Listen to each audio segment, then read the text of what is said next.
이제 2부 첫 그 발제는요, 불평등 심화 위기 어떻게 극복할 것인가라는 제목인데요.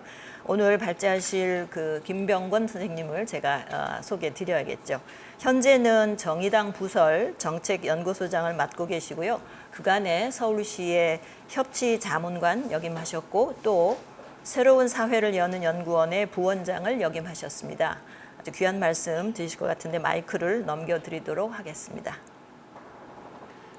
네, 안녕하세요. 방금 소개받은 정의정책연구소 소장을 맡고 있는 김병권입니다. 인사드리겠습니다.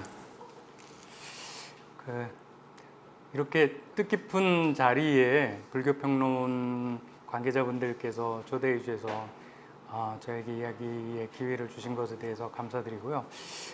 목차를 보니까 일부에 이제 기후 위기라든지 여러 가지 환경 위기에 관한 말씀들이 있었던 것 같아요. 그리고 지금 이제 저 순서부터 사회적인 위기의 심화라든지 그걸 어떻게 극복할 것인가 이제 이런 얘기들을 가지고 제가 여러분들과 한 30분 정도 이야기를 나누게 된 것 같은데요. 제 이야기의 꼭지는 불평등에 관한 이야기입니다. 사회적 위기 중에서도 사회 심리적 위기라든지 여러 가지 정신적, 의식적 위기나 이런 대목들이 있을 터인데요. 그 중에 저는 주로 일단 맨 먼저 물질적 위기라고 하는 측면에서 말씀을 드릴 거고요. 그 주제와 관련해서 가장 통상적인 이야기가 불평등에 관한 문제가 아닐까 싶습니다. 제가 여러 번 다른 자리에서 불평등에 대한 얘기를 하면 왜 새삼스럽게 지금 불평등 얘기를 하냐. 불평등이라고 하는 건 사실은 자본주의라고 하는 시스템이 생긴 이래로 200년 넘게 언제는 없었던 것이냐. 20, 30년 전에도 불평등은 있었고 50년 전, 100년 전에도 불평등은 있었고 200년 전에도 불평등이 있었는데 왜 새삼스럽게 지금 지구적 위기를 논하면서 다시 그 오래된 불평등에 대한 얘기를 꺼내냐 이제 이렇게 말씀하시는 분들이 참 많았습니다. 그래서 그 얘기부터 해야 할 터인데요. 사실은 불평등이라고 하는 게 이제 일부에서는 어느 정도의 불평등은 오히려 상호 경쟁을 촉진시키고 상호 성과를 더 많이 내는 사람들에게 더 많은 결실을 보장해 줌으로써 오히려 경제 성장이라든지 사회 발전을 촉진시키는 효과가 있는 게 아니냐 이제 이런 의견을 갖는 분들도 꽤 많이 있었습니다. 그리고 한때는 그게 학계에서도 주류적 의견이었던 적이 꽤 있었던 거죠.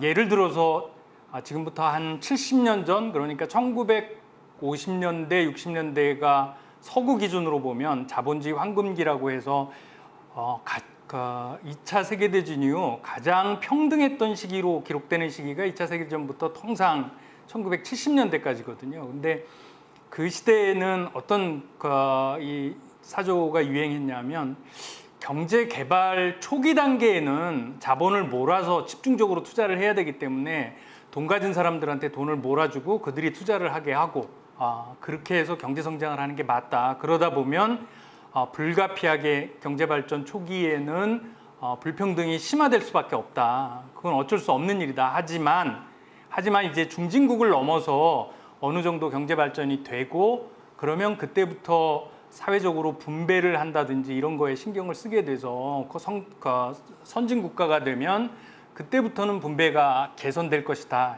그리고 실제로 20세기 초부터 당시 1950년대, 60년대까지의 미국이라든지 유럽 몇 개 데이터를 보니까 실제로 그렇게 데이터가 보여주었습니다. 그래서 당시에 우리가 지금은 이제 GDP라고 하는 국민계정 지표를 역사상 처음으로 개발해낸 사람 중에 한 사람인 경제학자가 사이먼 구츠네츠라고 하는 사람이 있었는데 그걸 이제 사이먼 구츠네츠 곡선 또는 사이먼 구츠네츠 가설이라고 부릅니다. 다시 요약을 해드리면 개발도상국 처음 단계에서는 경제 성장에 따른 불평등이 불가피하게 심화되지만 중진국을 넘어서 선진국으로 가게 되면 분배에 신경을 쓰면서 그 불평등이 해소될 거다 이런 거죠. 이제 그 얘기는 우리도 아마도 여러분들께서 과거에 많이 들었던 것 같아요. 우리나라에서는 이제 선성장 후분배라는 이름으로도 알려져 있고요. 요걸 환경 문제에 적용하면 비슷한 논리가 또 적용된다고 합니다. 예를 들어서 개발도상국에서 경제성장 초기에는 환경을 돌볼 여력이 없으니까 경제성장이 환경을 악화시키는 쪽으로 진행이 되지만 중진국을 넘어서 선진국이 되면 환경 문제도 점차로 개선될 것이다. 이제 이렇게 된 거죠. 이 얘기를 요약을 하면 우리 시민들에게 주는 함의는 이런 것으로 받아들여졌죠. 개발도상국 또는 경제성장이 잘 안 될 때에는 불평등이 생기더라도 좀 참아라. 그러면 선진국이 되면 자동적으로 불평등이 해결될 테니까 불평등을 첫 단계부터 해소해 달라고 요구하는 건 바람직하지 않다. 이제 이런 식의 논법으로 알려져 있습니다. 그런데 이런 오랜 스토리들, 선성장 후분배라고 하는 오랜 스토리들이 최근 몇 년 동안의 경제학자들에 의해서 그리고 여러 가지 실증적 증거들에 의해서 그렇지 않다고 하는 이 반증 사례들이 나왔던 거죠. 여러분들 아마 TV나 이런 거로 통해서 잘 알고 있을 프랑스의 젊은 경제학자 토마 피케티가 그 대표적인 사람인데요. 데이터를 50년, 60년까지 보는 게 아니라 그 이후에 지금까지 경제 통계 자료를 잘 보았더니 1950년, 60년대까지는 선진국에서 불평등이 줄어든 게 틀림없었지만 1970년대 중후반부터 그 추세가 다시 재역전돼서 70년대, 80년대, 90년대 최근까지 미국, 유럽들 선진국가들에서 다시 불평등이 심화되기 시작한 겁니다. 그렇게 보면 개발도상국 때는 불평등이 악화되다가 중진국을 넘어서 선진국이 되면 불평등이 개선될 것이다라고 하는 그런 가설은 이제는 더 이상 맞지 않게 된 거고, 경제성장이 되었는데도 선진국이 되었는데도 왜 더 불평등이 심화되는가? 심지어는 1920년대 말, 그러니까 1929년 경제사에서 가장 큰 사건의 하나라고 했던 대공황이 터지기 직전에 전 세계적으로 불평등이 가장 심했는데요. 지금 현재 선진국과 심지어는 한국을 포함해서 세계 많은 나라들이 그 1920년대 수준의 불평등 수준으로 되돌아갔다고 하는 많은 증거들이 나오고 있습니다. 다시 말해서 불평등이 거의 100년 만에 가장 나쁜 수준으로 심화됐다는 걸 말해주고 있는 거죠. 그래서 최근에는 많은 학자들이 불평등이 왜 다시 세계적인 수준으로 되돌아갔는지 여기에 대한 질문을 던지기 시작했고, 우리들도 꽤 언론이나 이런 그 매체를 통해서 불평등 이야기를 심심치 않게 듣고 있습니다.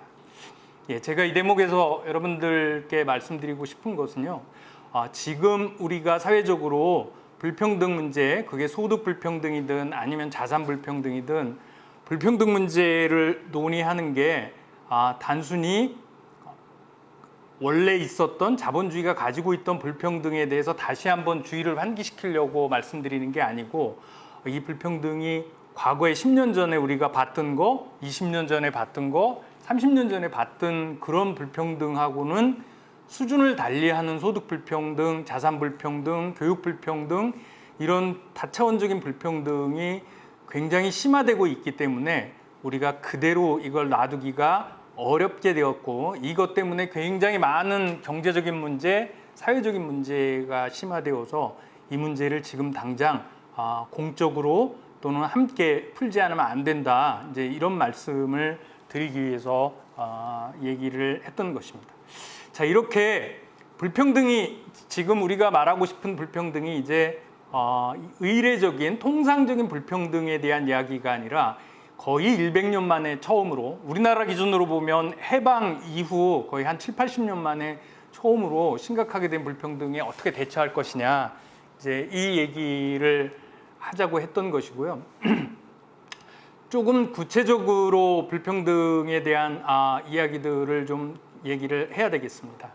불평등 그러면 먼저 이 소득 불평등을 얘기하지 않을 수가 없습니다. 소득 불평등을 얘기하지 않을 수가 없는데, 우리가 매달 버는 월급, 연봉 이런 것들의 격차가 심화되기 시작했는데요.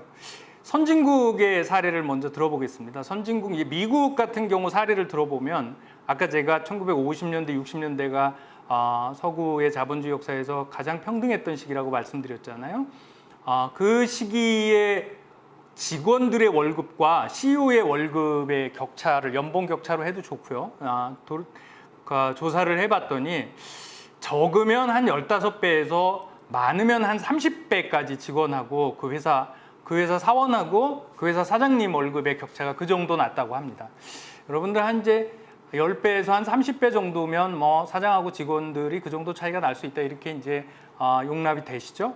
근데 그게 80년대, 90년대, 21세기를 들어와서 최근에 미국의 통계를 보면 유수한 기업들의 유수한 디지털 기업들, 금융사들 CEO의 그 연봉과 직원들의 연봉을 비교해 보니 그게 어떤 경우에는 300배 또는 400배에 가까운 수준으로 그 격차가 벌어졌다는 겁니다. 여러분들 아시는 것처럼 그러면 거의 한 몇십 년 만에 직원과 사장님의 연봉 격차가 거의 10배 이상 차이가 나게 된 거죠.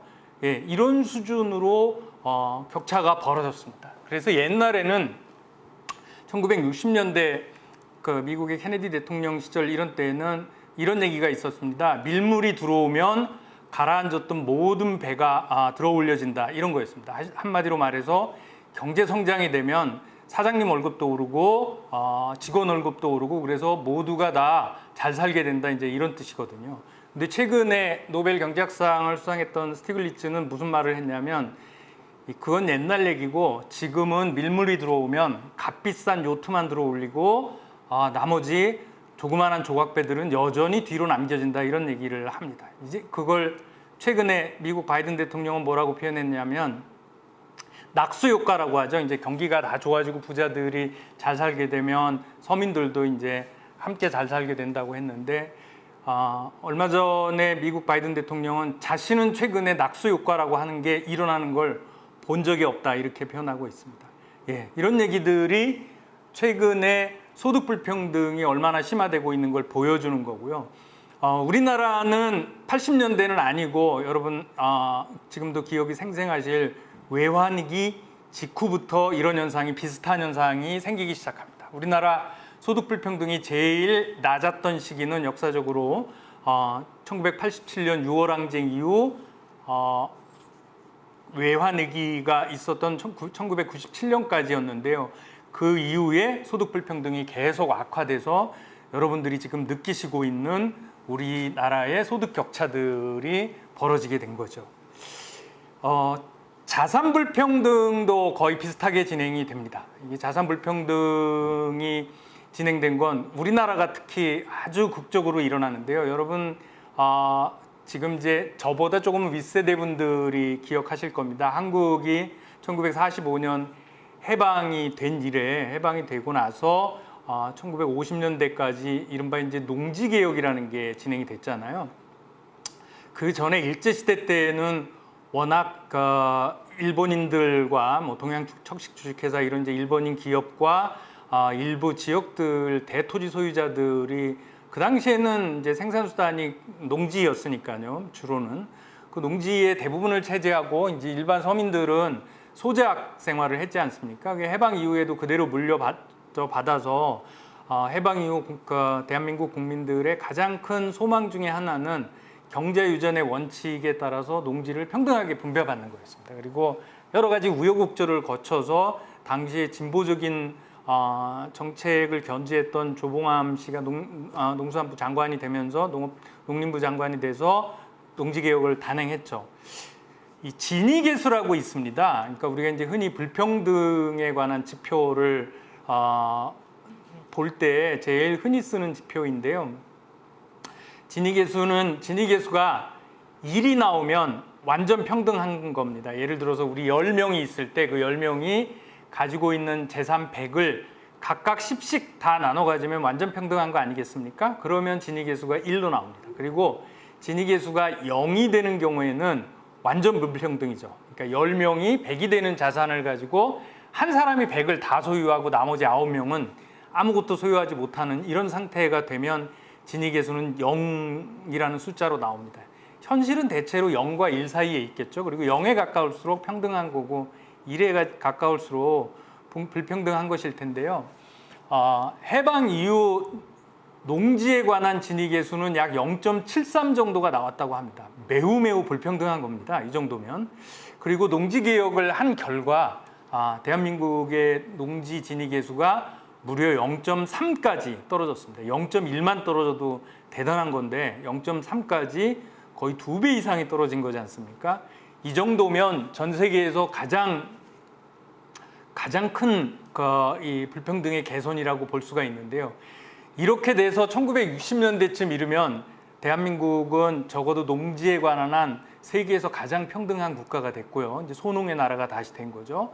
이렇게 평등한 자산 재분배의 토대 위에서 교육열까지 얹어져서 70년대, 80년대까지 여러분 아시는 놀라운 산업화를 이루게 됐고 1980년대 이후에는 연이어서 정치 사회적으로 민주화까지 이루게 되었습니다. 그래서 대한민국은 지난 7월에 유엔에서 인정을 했죠.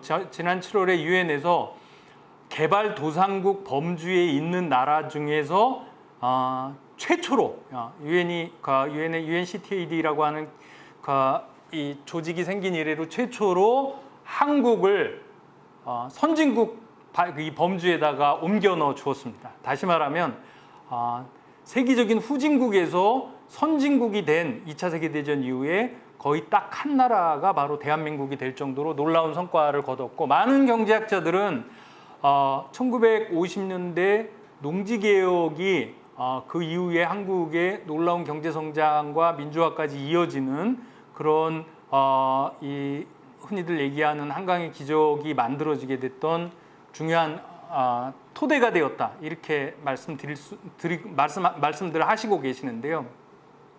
자, 그거는 옛날 얘기고 지금은 어떨까요? 1970년대 이후에 농지개혁은 주로 이제 농지에 대해서 이런 개혁을 했던 것이지 도시 토지에 대해서는 개혁하지 않았습니다. 그리고 1970년대 이후에 부동산 투기 붐이 계속 반복적으로 최근에까지 일어나게 되지 않습니까? 여러분들 최근에 1년 동안 서울과 수도권 집값이 어마어마한 수준으로 뛰어들어서 전국 평균으로도 최근 보면 한 10% 연 수준이 그렇다고 하잖아요. 그래서 최근 자료들을 보면 자산 진위계수가 0.62 다시 넘었다고 하는 통계청의 발표가 있습니다. 이 얘기를 뒤집어서 말하면 어떻게 표현할 수 있을까요?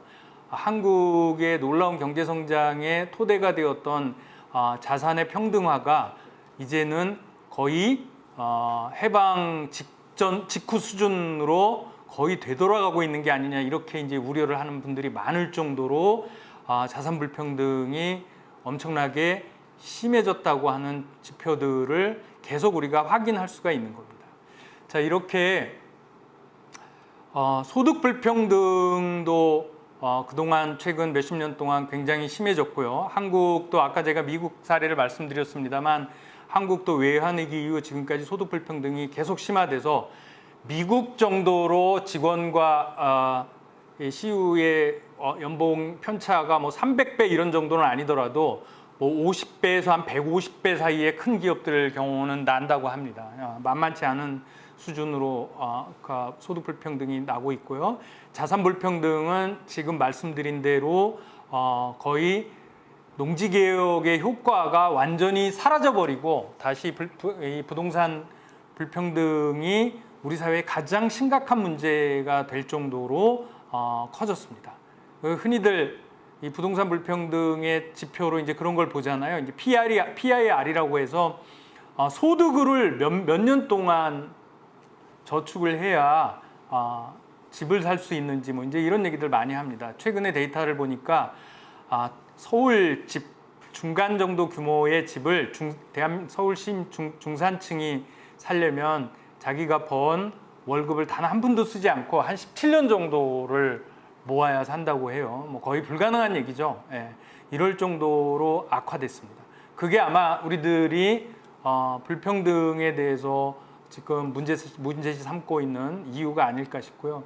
이렇게 소득 불평등하고 자산 불평등이 계속 오랫동안 특히 한국은 외환위기 이후 이제 20년이 넘 동안 계속 이제 누적이 되다 보니까 이게 어떤 귀결로 이르렀냐면 세대 간 불평등이라고 하죠. 엄마 아빠 세대의 불평등이 아이들에게도 전수되는 이제 흔히들 세습자본주의라는 용어로 비판을 합니다만 이게 당대의 불평등으로 끝나지 않고 다음 세대까지 불평등이 이어지고 있는 문제로 되고 있습니다. 이게 대한민국 사람들이 이제 수년 전부터 흑수저, 금수저 얘기 이제 많이 하시잖아요. 이게 그 세습자본주의 얘기를 하고 있는 거죠. 엄마 아빠가 고소득이고 고학력이고 많은 재산을 가지고 있으면 엄마 아빠의 그런 물적인 자산 또는 지적인 교육 자산, 지적인 자산 그리고 그 엄마 아빠가 가지고 있는 고급한 사회 네트워크, 그러니까 사회적 자본이라고도 부르죠. 이런 것들을 동원해서 그 아이들을 초기 단계부터 어릴 때부터 대학 시절까지 집중적으로 교육을 시켜서 그 아이들은 더 높은 사회 계층의 사다리로 올라가고 그렇지 않은 서민 부모들의 아이들은 초중고등학교 교육부터 굉장히 나쁜 환경에서 자라나게 되고 그게 결국은 사회에 이르게 되면 비정규직의 일용직 그 다음에 전세나 월세를 전전긍긍하게 되는 이런 식으로 세대를 이어서 불평등이 확대되게 되는 상황까지 이르게 있는 거죠. 최근에 우리 사회에서 청년 문제가 굉장히 심각한 사회적 이슈로 등장을 하고 특히 그 청년들 사이에 공정 문제가 굉장히 많이 이슈로 등장을 합니다만 이런 얘기들이 나오게 된 배경이 바로 이제 세습자본주의라고 하는 것 때문에 그걸 배경에 두고 있지 않을까 이렇게 생각을 하고요. 이렇게 지금 불평등은 어떤 특정 시기, 특정 세대의 불평등을 넘어서 세대에 이르는 문제까지 심화되고 있는 게 기존에 우리가 불평등을 얘기하던 것과는 차원이 달라진 이야기들로 전개된 게 아닌가 싶고요. 자, 그러면 이 불평등을 어떻게 해결해야 할 것인가? 이제 이게 사회적으로 이제 가장 큰 이슈인데요. 지금까지 말씀드린 정도를 봐서도 이게 세계적인 수준, 한 100년 만에 전 세계적으로 가장 심각한 수준의 불평등이라고 한다면 그거에 대한 해법 역시 몇 가지 간단한 정책적 수단으로 해법이 되기가 아마 어렵다고 여러분들께서도 생각을 하실 겁니다. 실제로 그렇습니다. 우리 사회가 지난 20년 동안 복지 얘기를 참 많이 해왔죠. 복지가 사실은 시장에서 발생한 불평등을 정부가 국가가 세금이라든지 다양한 재정적 수단을 동원해서 2차적으로 재분배를 해서 그 불평등을 완화해보자라고 하는 게 복지정책의 큰 이 취지가 아니겠습니까? 그러기 위해서는 세금을 조금 더 많이 걷어서 부자들의 세금을 좀 많이 걷자는 얘기를 해볼 수가 있는 거고요. 그리고 저소득층에게 현금을 지원하든 아니면 여러 가지 학교 시설이라든지 의료 시설이라든지 이런 공공 복지 시설을 지원하든 뭐 다양한 방법으로 복지를 제공해서 그나마 시장에서 심각한 불평등을 좀 완화해보자 이런 취지로 사실은 불평등을 완화하기 위한 많은 시도가 한국에서도 있었습니다. 지난 10년 동안 대한민국의 사회적인 정책적인 큰 아젠다가 불평등 이 복지국가였고 그 복지국가의 대부분은 뭐 노인 기초수당을 얘기하든 청년 수당을 얘기하든 아동 수당이나 뭐 여러 가지 우리 무상급식 뭐 이런 것들 다 그것들에 기여했는데요. 예상하시다시피 그런 복지 정책들로 2차적인 재분배는 꽤 과거에 비하면 개선이 되었는데요. 이 시장에서의 불평등 정도가 워낙 심하게 전개되다 보니까 지금까지 해왔던 많은 복지 정책들이 효과가 없었던 것은 아니지만 시장 경제에서 만들어졌던 불평등을 해소시키는 데는 역부족이었다 이런 평가들이 최근에 나오고 있습니다. 그렇다 보니까 국민들께서 피부로 느끼시는 종합적인 불평등은 복지국가의 여러 가지 정책적인 개선에도 불구하고 최근에 해소되지 않았던 거죠. 그러면 어떻게 조금 더 지금까지 복지 정책이나 이런 걸 조금 더 보강하고 강화해서 분배 개선을 하면서도 근원적인 차원에서 불평등 문제를 해소하는 데 주력할 거냐, 이제 요걸 제가 조금만 더 말씀을 드려야 될 것 같은데요. 최근에 제가 굉장히 흥미있게 읽은 이제 역사책이 하나 있는데, 이 역사책 그러면 뭐 사회사, 정치사, 뭐 이 전쟁사 이런 흥미진진한 역사책이 또 있겠지만, 발터 샤이들이라고 하는 스웨덴의 경제사학자가 이게 불평등의 역사라고 하는, 불평등을 또 역사 문제를 또 불평등의 관점에서 접근하는 게 굉장히 생소하기도 하죠. 근데 그 역사책을 서술을 했는데 거기 굉장히 흥미로운 지적을 합니다. 뭐라고 얘기하냐면 그 사람이 지난 서기 이후 2000년 동안 불평등이 해소된 사례를 추적을 해봤는데 4가지 정도의 굉장히 예외적인 사례가 아니고서는 인류 역사에서 불평등이 그렇게 쉽게 해소되지 않더라, 이런 결론을 내렸습니다. 그 4가지는 뭐였냐면요. 첫째는 대유행하는 전염병. 그분이 이제 사례를 든 거는 여러분 기억하시는 이제 14, 15세기에 유럽의 인구를 3분의 1을 줄여버렸던 흑사병을 예를 들었습니다. 흑사병이 대규모로 유럽에 유행을 해서 인구가 대거 줄어드는 바람에 당시 봉건 영주들이 농노를 구할 길이 없어서 농노들을 훨씬 더 잘 대우하지 않으면 안 되는, 그래서 농노들의 소득이 높아져서 불평등이 줄은 그런 정도의 대규모의 유행병이 등장할 경우 불평등이 줄었다. 그리고 두 번째는 1차 세계대전, 2차 세계대전 같은 거대한 전쟁이 일어나서 사람들이 엄청나게 죽고 그 결과 노동 인력이 부족해진 그런 정도 수준에는도 불평등이 줄었다. 세 번째는 19세기 말 20세기에 이제 러시아 혁명이나 이런 큰 혁명이 일어나서 국가 재산을 모두 몰수해버리거나 그에 준하는 정책적 조치를 취한 다음에 그걸 강제적으로 재분배하는 수준의 그런 대규모 혁명이 일어날 경우도 불평등이 줄었고, 마지막으로는 국가 붕괴. 뭐 여러분도 아시는 것처럼 우리나라 같은 경우 이제 고려가 붕괴하고 조선이라는 나라가 이제 새로 건국이 되면 민심을 무마하기 위해서 국가가 부자들 재산을 다 뺏어서 재분배하고 그러잖아요.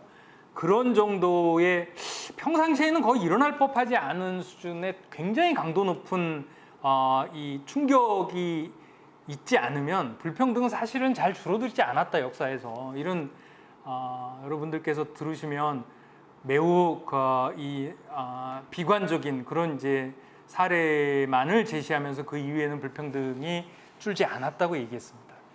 2가지 예외가 있다고 하지만 이제 단서를 붙였는데요. 그 2가지 예외는 선진국에서는 1929년 대공황 이후 미국에서 루즈벨트 대통령이 취했던 뉴딜 정책 같은 대규모 사회개혁 정책이 있은 경우에 불평등이 줄었다고 얘기하고 있습니다. 물론 그것도 2차 세계대전으로 일하는 거대한 전쟁하고 연결이 되어서 그랬을지도 모른다는 단서가 있었고요. 또 하나는 선진국이 아니라 후진국 또는 개발도상국에서는 아까 제가 말씀드렸던 것처럼 주로는 이제 한국, 일본, 대만 또는 베트남까지 포함해서 동아시아의 대규모 농지개혁 같은 개혁이 이런 불평등을 평화적으로 줄였던 사례라고 얘기를 하고 있습니다. 물론 이것도 한국이 그 이후 한국 전쟁이 일어나고 공산주의 위협이라고 하는 아주 특별한 이 압력이 있었기 때문에 가능하다고 말하지만요. 그 경우에도 불평등이 평화적으로 줄었다고 얘기를 하고 있고요.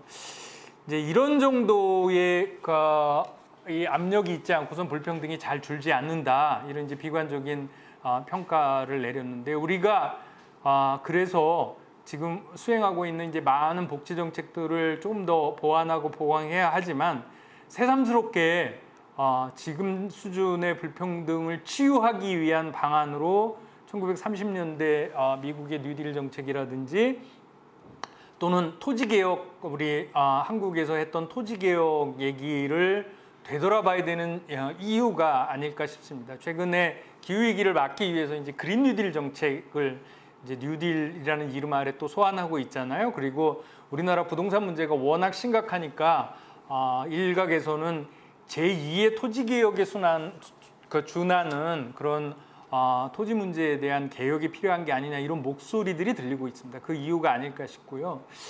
조금 더 구체적으로는 여러분들께 한두 가지 조금 더 정책을 소개해 올리려고 하는데요. 소득 불평등과 관련해서 우리가 아까 제가 이제 부자들에게 세금을 좀 더 많이 걷어서 누진적인 세금의 누진성을 강화해서 많이 버는 분들에게 많이 걷어서 그렇지 않은 분들에게 이제 나눠주는 정책이 있었죠. 그리고 또 하나가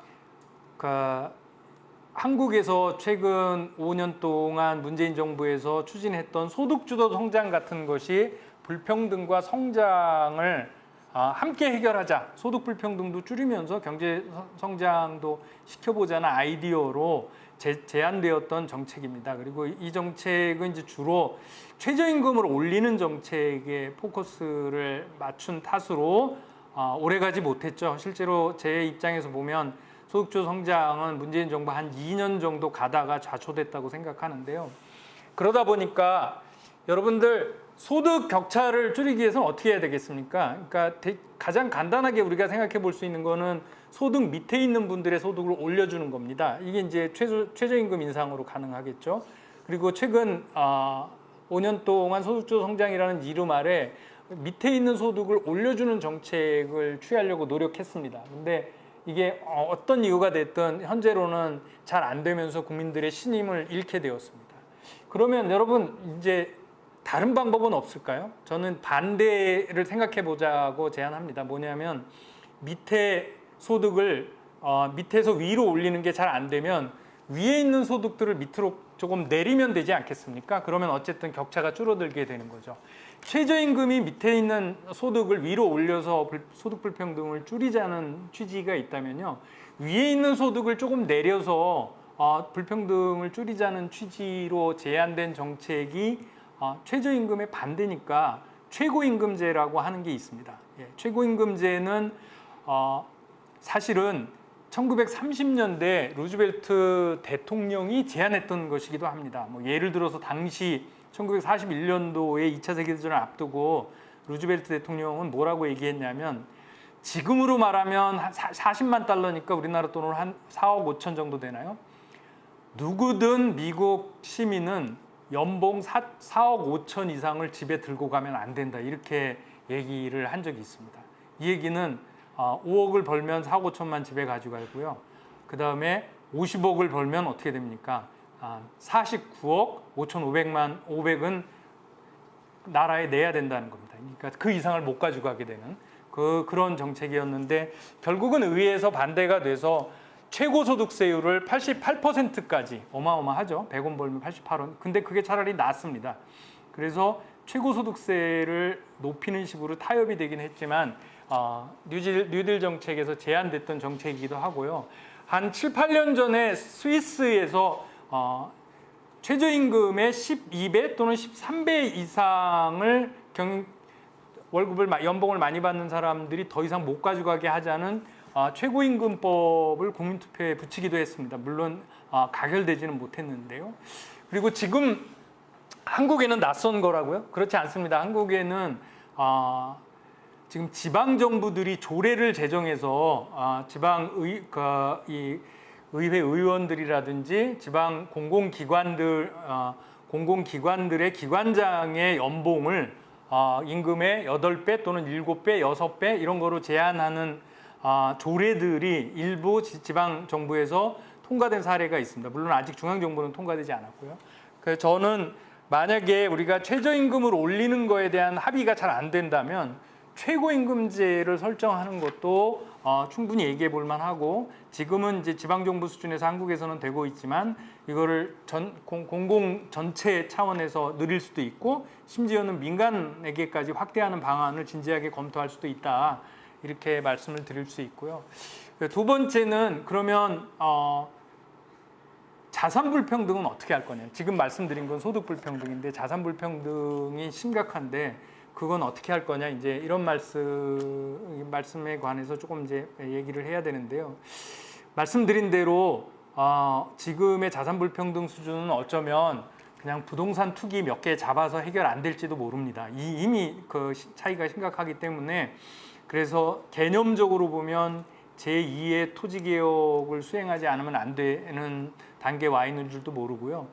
일부에서는 그래서 1989년에 토지공개념을 노태우 정부가 제안한 적이 있는데 토지공개념을 다시 부활시켜야 된다 이런 문제 제기도 있습니다. 저는 적극적으로 검토를 해봐야 되지 않을까. 물론 그 당시에 토지공개념 1989년 당시에는 이제 주로 투기 억제 목적이 있었기 때문에 개발이익 환수법이라든지 토지소유 상한제라든지 뭐 이런 유형의 것에 더해서 이제 주거복지가 좀 추가로 돼야 되는 새로운 유형의 토지공개념이 나오긴 해야 되는데요.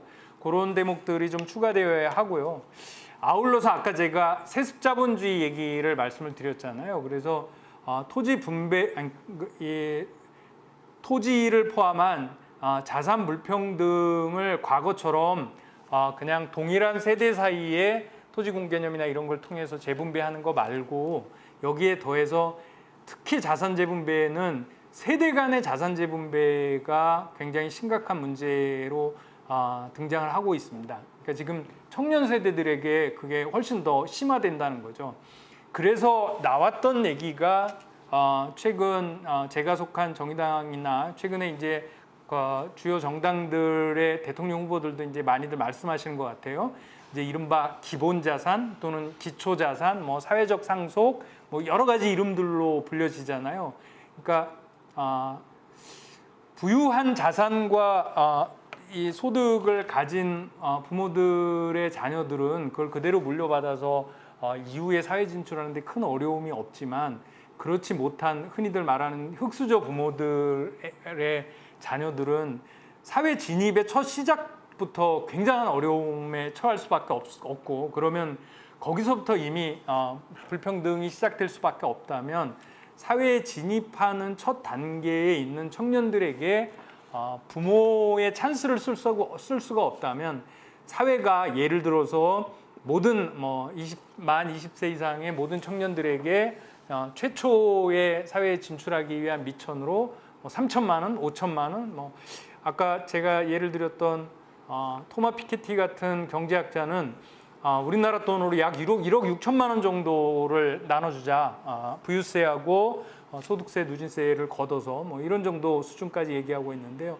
그런 자산을 주어서 사회에 진입을 최소한 안전하게 사회에 진입을 할 수 있는 출발 미천을 만들어주자 이런 제안들도 하고 있는 겁니다. 물론 이제 여기에 대한 여러 가지 찬반의 의견이 있습니다만 저는 특히 자산 불평등 같은 경우에는 세대까지 이어진 이 불평등 문제를 좀 심각하게 고려해서 이 부분까지 해결될 수 있는 방안에 대한 모색이 필요한 게 아닐까 이렇게 말씀을 드리고 싶고요. 제가 말씀을 드릴 이제 시간이 5분 정도 초과돼서 매듭을 지어야 되겠는데요.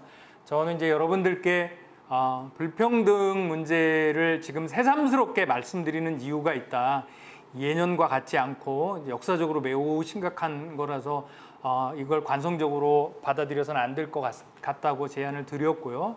그리고 그 불평등이 특히 소득 불평등이나 자산 불평등이 어느 정도 심각한지에 대한 말씀을 드렸고 이 정도의 심각한 불평등은 통상적인 수준의 복지 정책으로는 완화되기가 쉽지 않다. 따라서 이 불평등을 완화하기 위해서는 기존 복지 정책들을 더욱 보강하고 강화해야 되지만 그 이상 수준의 조금 더 과감하고 혁신적인 정책들에 대해서도 우리가 공론장으로 대안들을 끌고 와서 논의를 해야만 우리 사회의 불평등 위기라고 하는 커다란 난제를 해결하는데 우리가 조금 더 접근할 수 있지 않을까 이렇게 말씀드릴 수가 있을 것 같습니다. 저는 불평등 얘기를 여러분들과 이제 간단하게 말씀드렸는데 제 얘기는 여기서 마치도록 하겠습니다. 감사합니다.